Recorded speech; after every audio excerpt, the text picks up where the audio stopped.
So, why open science and responsible innovation are so important? The reason is that we have actually not solved our existential problems, such as climate change, for example, the financial, economic, and spending crisis, conflict and war are looming, and there is mass migration, there is terrorism, and all of that has one common root, namely the lack of sustainability. We are overusing resources, and that creates lack of resources elsewhere, that creates conflict and war and mass migration and terrorism. So if you want to live in a good future, in a better world, then we need to solve this fundamental problem.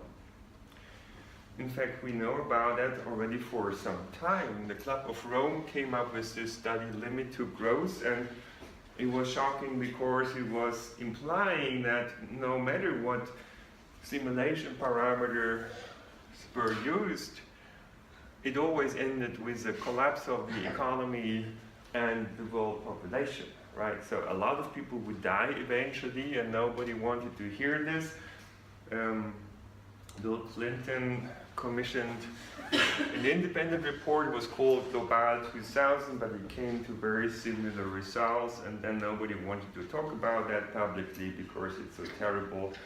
And there were desperate attempts to come up with solutions, and one of the big hopes was big data. And in principle, there is now so much data that's being produced by us. Everything we do creates traces, like our Google searches 700,000 per minute, 500,000 Facebook posts, as we go shopping, as we move. All of that creates data which accumulates to big data. And Chris Anderson came up with this idea: if we just had enough data, then the truth would reveal itself. We wouldn't need science anymore, the data would tell us what to do. And that's why governments were starting to collect data as much as they could, and many companies did that too. The vision was that we could now know everything that's going on in the world, in any place, at any time, in real time, and even predict the future with predictive analytics. That was the hope, the dream, by some visionary people. In particular, the military has been working on this, and not only did they have big data, but also artificial intelligence, and now Internet of Things and quantum computing, putting all of that together and taking a couple of billions of dollars would create something, that's the dream, that would be considered super intelligent. It would take maybe 20 years, hopefully even less years, until we get there, where machines would be more intelligent than people and basically solve all those complex problems that people couldn't solve because we didn't have enough intelligence for that. That's kind of the dream that is around the Silicon Valley and Singularity University and so on. And with all that artificial intelligence applied to big data, in particular data collected about all of us, personal data, companies like Google, and of course governments as well, have learned to manipulate people's attention, emotions, opinions, decision-making, and behavior. So this is about controlling society by controlling everyone. And it's called big nudging when it's applied in the policy arena. And it's not working perfectly, but it's quite powerful. So to some extent we are remotely controlled, and we cannot think freely any longer, even though it feels like this. So it feels like we've taken those decisions, but we've just executed those that were proposed to us, right? So the question came up, could we run society like a giant machine? Like a benevolent dictator, and basically optimize the world with all that computer power, be it governments or monopolies or individuals, that doesn't matter over here. And that has been tried, right? There are projects like this one, Sentient World, basically produce digital copies of every one of us. And that would be fed by all those personal data that has been collected in order to manipulate us. So the idea was basically that we could manage the world like a grand chessboard. I recommend you to read this book if you want to understand the past decades of history. So it's really about learning how to manage these kinds of problems. And of course, we know that since a couple of years or even decades, we have computers that are playing chess much better than even the smartest humans can do. So it comes down to creating kind of the biggest and most powerful chess computer to run the world, right?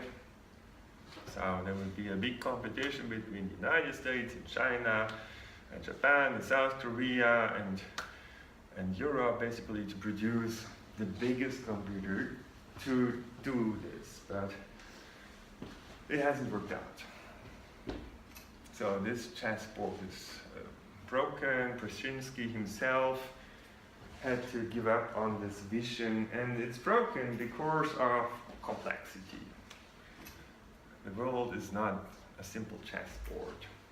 And in particular, the rules are being changed. So basically, that vision hasn't worked out both for innovation and for lack of innovation. Because we were locked into filter bubbles, a personalized information cloud that's created around every one of us. That's what we see about the world. So Google and Facebook and recommender systems of all kinds, our computer, our smartphone, these are producing basically what we see of the world, but it's a personalized filter that guides our thinking. That's the problem because it's really obstructing innovation. And innovation is exactly what we now need in order to solve all our problems, right? So we need more innovation, not less. In fact, this idea of the benevolent dictator hasn't worked well, not even economically. There is this paper, if you want to look at this, so there's empirical analysis behind. There is no empirical evidence that the benevolent dictatorship would have a benefit over what we have. In fact, even now we have big data and AI already around for some time. The world economy is saturating. We have hit a limit, and that's a huge problem because our economy can only work if it grows, because we have a financial system with interest rates and all this. So basically, the current system cannot go on much longer. It will be replaced by something else. The digital revolution will come up with something else eventually. And this is really urgent.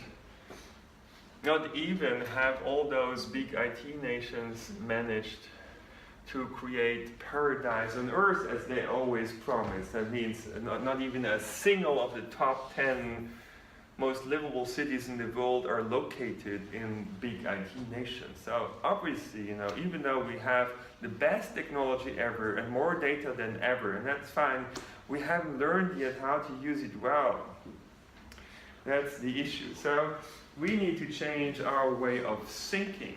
As Albert Einstein has pointed out, we cannot solve our problems with the same kind of thinking that created them, just by more of the same.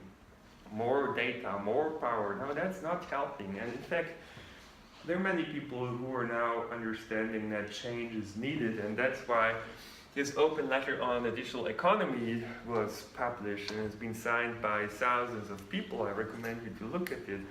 It's pointing out that even though there are some super rich IT companies, which is fine, on average, people haven't profited from that digital revolution, and that is to change. So how do we change it? By creating open and participatory information, innovation, production, and service ecosystems, basically a huge sharing economy that's public, where everyone can plug in with his or her own ideas and services and products. And open science would be a cornerstone of this. And here's a proposal. So just a discussion going on how to get publishers basically to open up. But there is a second route that has been painted by archive.org, which is a public archive where people just put their preprints, their papers as they were finished. And they're now more comfortable, more sophisticated platforms such as ResearchGate, for example, and even a European success story, right? It's a social network that's being used by scientists all around the world, and as things quickly growing, has more and more functionality, and that could be extended by another functionality, as we could use it actually from GitHub, which is a platform that could be used to produce papers, and even in real time it would record who has made what contributions in multi-author papers. We could have an open production process of science even, and if it becomes too costly to put all those papers into these archives, then we could use a peer-to-peer infrastructure such as Scribbler, as it has been developed at UR Delft, right? So then basically the papers would sit on the laptops of all the scientists and would be distributed, so we wouldn't need a centralized server. That would be a cheap solution, just requires sophisticated software, right? So in principle, the scientific community could run their own journals. And it's waiting for us. You know. Also, citizen science is becoming more important. I mean, science is opening up in many ways, not only by open access, but also by opening up the process. And the benefits are there's more research capacity, more speed, more impact, can accelerate innovation applications, we can mobilize collective intelligence, we can unleash local knowledge and tap into formerly unused resources. And one area of application is personalized health and medicine, quantified self. People are collecting data, and rather than sending those data to a company, they could also collect them as a community for themselves to inform each other, for example, about the spreading of the flu, and manage their own data, and then provide either data or results as they want to companies, to public institutions, and so on. And this is going on. Medata.corp is an initiative that ETH and other universities are involved in, and it's making good progress. So why are we not scaling this up? And why don't we go a step further and create an open participatory economy, right? We are, for example, working on a platform called NervousNet, where people can create and share data, right? The funny thing is we're talking about the digital age and digital economy, the digital society, and most people don't have data. That data sits on some servers of some companies and some governments, but how should all those new jobs be created if people don't have access to data? So let's create those data ourselves. Take our smartphones, they have sensors in them, and we can turn that into a public Internet of Things, as I will explain later on. Well, the benefit of the digital economy is it's unlimited. We can produce as many copies as we like, almost.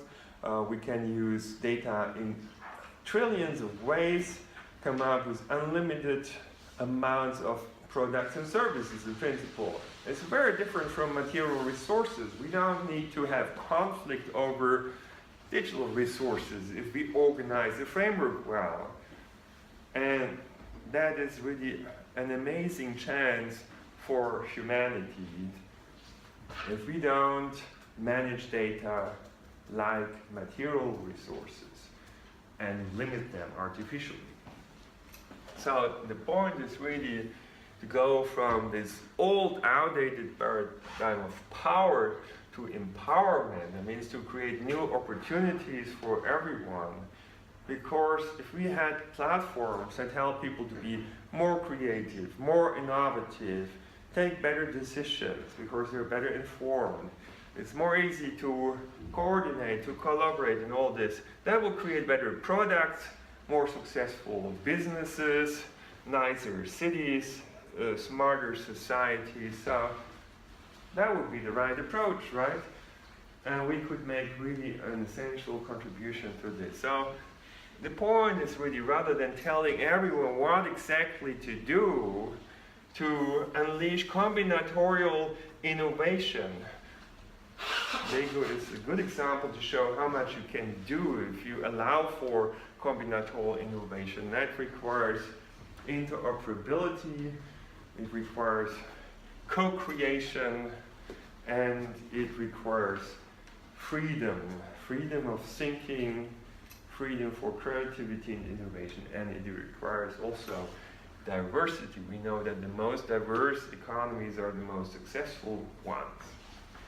And as we are opening up things, why not open up finance? In fact, I believe that is terribly important, and it can now be done, as Bitcoin has shown. We could create new financial systems ourselves, in principle. And here's the vision, what we can really do by combining the Internet of Things with Bitcoin technology. And we're working on this. This project is called NervousNet, trying to demo the potential. And NervousNet is basically using smartphones and other Internet of Things sensors in order to create together a global measurement system. And that global measurement system would be run like a citizen web.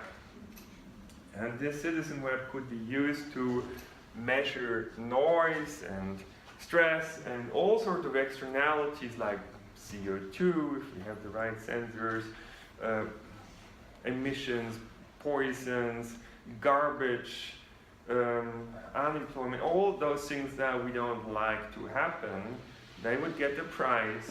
And all those things we'd like to happen, like social cooperation, environmentally friendly production, education, health, reuse of waste and resources, that would get a value. That means it wouldn't be costly to produce socially and environmental friendly, but you could earn money on this, different kinds of money. So that's actually a multi-dimensional incentive or financial system, if you like, we're talking about that enables a differentiated management of complex systems and even self-organizing and self-regulating systems. And with such an incentive system, the circular economy would be boosted based on market mechanisms, and that's exactly what we need in order to get around those expected resource shortages that would create this collapse of the economy and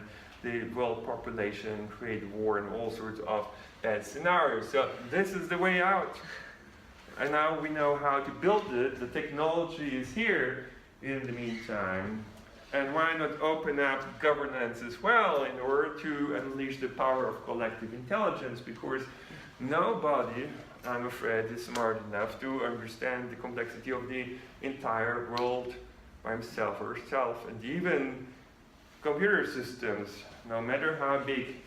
So we need to learn to put the knowledge and good ideas of many people and AI systems together, and that requires moods, online deliberation platforms, where we would be able to put our knowledge and ideas on a virtual table, and there it would be organized into different perspectives, because complex problems always need to be looked at from different perspectives. And AI systems could help actually to organize those different arguments. And once we are there, we could have a round table and come up with integrated, innovative solutions that bring different perspectives together and thereby create this collective intelligence. The fascinating thing about collective intelligence is that there's no individual best solution. It's the combination of different solutions that creates even better outcomes. So diversity wins, not the best. The Netflix prize is a very nice example. Look it up at Wikipedia. So what I'm saying is optimizing for one dimension, such as economic efficiency, is not doing a good job for our society, not even for the economy. But we need value pluralism. We need to consider many different things, because only then do we have solutions that enable many different people and companies and interest groups to unfold the potential of the system. And here's the proof. Basically, we have come up with a study on collective intelligence and how systems, complex systems, perform in terms of, in this case, predicting future outcomes, depending on the incentive mechanisms. And it turns out that the binary system, kind of the yes-no democracy decisions, are performing not very well if the problems become complex. And we know this, we've seen that with the Brexit and many other examples, but not even markets are performing well if problems get complex, because there is a herding effect. The good news is there is a much better solution. We need to reward minority knowledge, and something that adds to the knowledge that was there already before, and not just adds an absolute to the knowledge that we have, but looks at different things from different perspectives. So that's why we need to upgrade democracy and build digital democracy and upgrade capitalism, and then we are prepared for the future. Thank you very much.